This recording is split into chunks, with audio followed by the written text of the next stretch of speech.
उत्तर प्रदेश के एक छोटे से कस्बे में एक बड़ा सा पुश्तैनी घर था।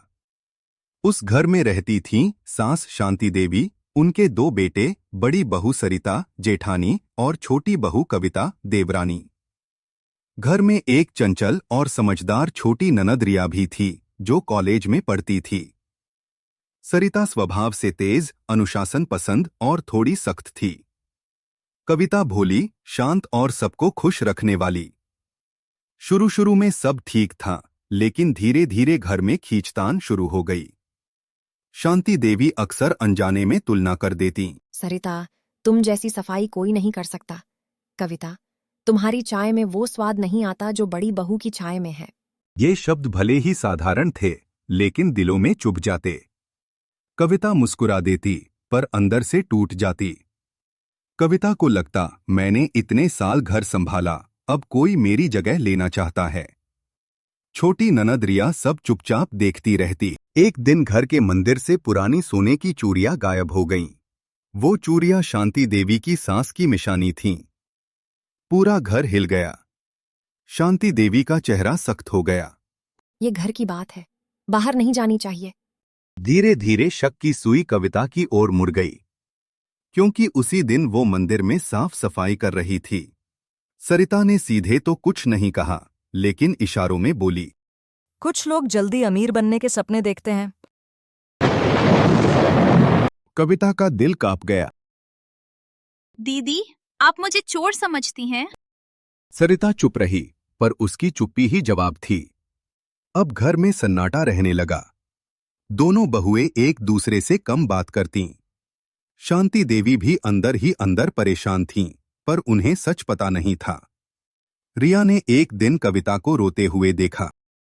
मैंने कुछ नहीं लिया, पर मुझ पर भरोसा कोई नहीं कर रहा। रिया की आंखों में गुस्सा चमक उठा। रिया ने खुद सच पता करने की ठानी। उसे याद आया, 2 दिन पहले सरिता के कमरे के पास कोई अजनबी आदमी दिखा था। रिया ने चुपके से सरिता के कमरे में देखा। वहां अलमारी के ऊपर एक डिब्बा रखा था, जिसमें वही सोने की चूड़ियां चमक रही थीं। रिया हैरान रह गई। रिया ने सबको हॉल में बुलाया।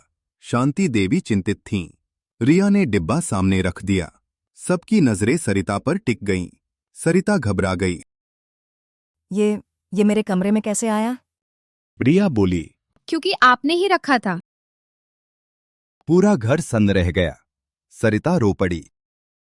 मैंने चोरी नहीं की, मैंने बस चूड़ियां छुपाई। मुझे लगा माँ कविता को ज्यादा प्यार करने लगी हैं। मुझे डर था कि कहीं घर में मेरी अहमियत कम ना हो जाए। शांति देवी की आंखें नम हो गई। बेटी, माँ का दिल बराबर होता है। तुम दोनों मेरी आंखों की रोशनी हो।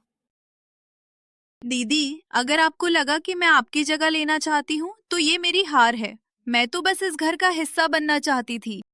सरिता ने कविता का हाथ पकड़ लिया। मुझे माफ कर दो, मैंने तुम्हें गलत समझा। दोनों बहुएं गले लग गईं। रिया मुस्कुराई। घर टूटता चोरी से नहीं, शक से टूटता है। उस दिन के बाद घर में कभी तुलना नहीं हुई।